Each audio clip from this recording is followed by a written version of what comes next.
दर्द के बहाना करे लूले गोरी, कमर में दर्द के बहाना करे लूले गोरी, कमर में दर्द के बहाना करे लू माई रे।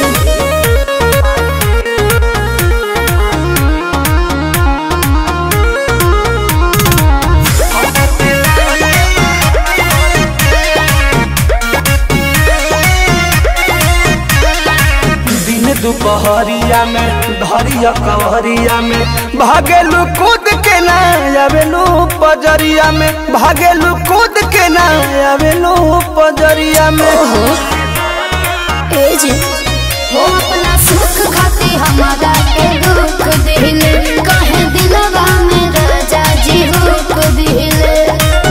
आज के नहीं खेतुरो जाना कर लू, आज के नहीं खेतुरो जाना कर लू, मांगिले मांगिले मांगिले जब जब माना करेलू, कमर में दर्द के बहाना करेलू रे गोरी, कमर में दर्द के बहाना करेलू रे गोरी, कमर में दर्द के बहाना करेलू। कैसे कहे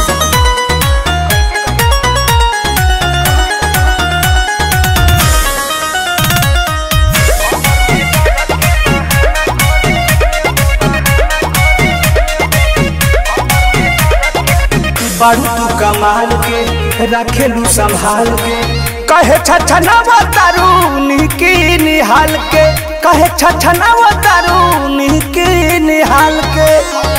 आहे हो कि हमसे धोखे बना के तनी दूरी ये पिया, अपना में हर एक बुझे मजबूरी ये पिया।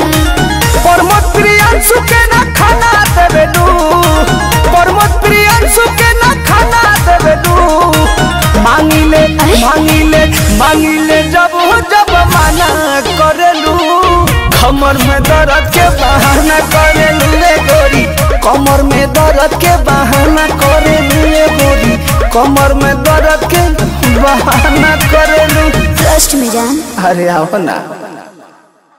मांगिले मांगिले मांगिले जब जब माना करेलू, कमर में दर्द